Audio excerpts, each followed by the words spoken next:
Là, c'est une sorte de système d'irrigation.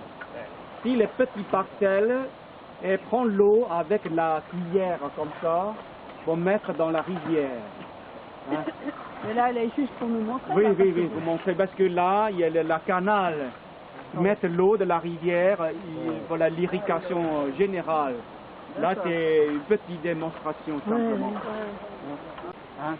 C'est pour ça qu'on trouve parfois des sangsues dans la rivière, parfois il y a des serpents. Quand il y a des grenouilles.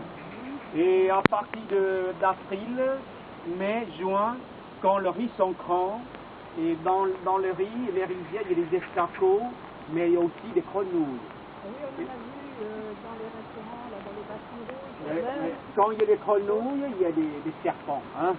Et avant d'arracher les mauvaises herbes, il faut taper fort la canne avant de marcher dans les rivières.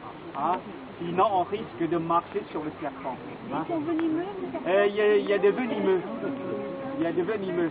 Par exemple, les cobras. Hein? Il y a des cobras. Hein? Oui, oui, oui, oui. Voilà. Et quand on moissonne le riz, et on enlève les grains avec une batteuse. Et tout de suite, il faut retourner la terre de nouveau. C'est-à-dire la racine, il ne repousse pas tout seul. Il faut le retourner la terre et faire le deuxième semence, pour avoir les jeunes semis. Et après repiquer sur la même parcelle. C'est-à-dire, ce n'est pas comme les cipoulettes. Il peut repousser tout seul. Le riz, il faut faire toujours un nouveau repiquage, chaque récolte. Hein? Comme ça, sur la même parcelle de 600 mètres carrés, ça peut leur apporter environ 1200, 300 kilos de riz complet. C'est-à-dire, 1 mètre carré, il peut avoir 2 kilos par an.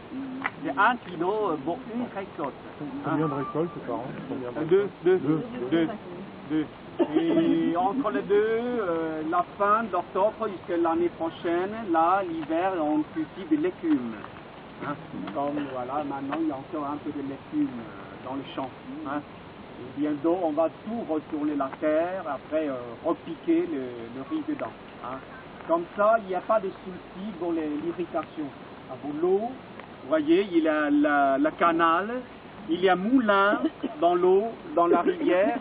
Quand le courant tourne, le moulin, et l'eau monte dans le canal. Et après, tous les rivières sont autour. Là, il y a le canal qui fait les eaux jusqu'ici. Voilà.